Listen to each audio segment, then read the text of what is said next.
Alden, it's your update. Kami nagtanong pa nga kay Risa. Sabi, paano niya napapayag ang Kuya RJ mo, Ma'am Risa? Sabi ni Risa, mainintay po kami, ang tagal. Kailangan pala paghintayin si Alden para mapapayag mag-TikTok eh. Yung family bonding ng family 4 person. Yung kahapon sa White Alba Truffle, ang kulit pa nga ng tatlo, sila Alden, Daddy Bay at Risa. Yung pang expensive food na kinain nila. Si RD na lang ang kulang, kompleto na. Sabi ni Erickson Raimundo, pumalo ng 52 million ang kinita ng movie ni Alden na 5 breakups in a romance during second week of release. Sabi yan ng president ng Cornerstone. Ayan pa picture ni Alden kasama si Sharon Cuneta ng concert niya. Ayan, may surprise pa nga si Alden, no?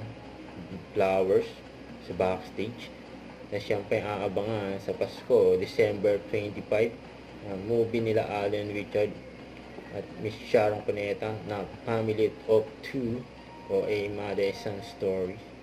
Yan po. O Secure with Alden Richard. Endorsement ni Alden yan. No?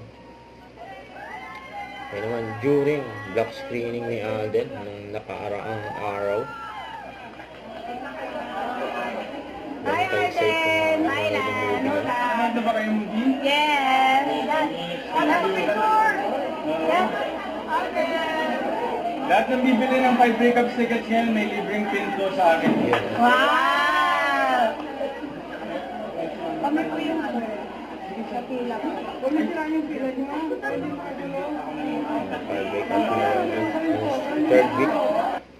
Huwag kalimutan mag-subscribe, click ang notification bell para lang update po ang reaction vlog. Bye guys, thank you for watching.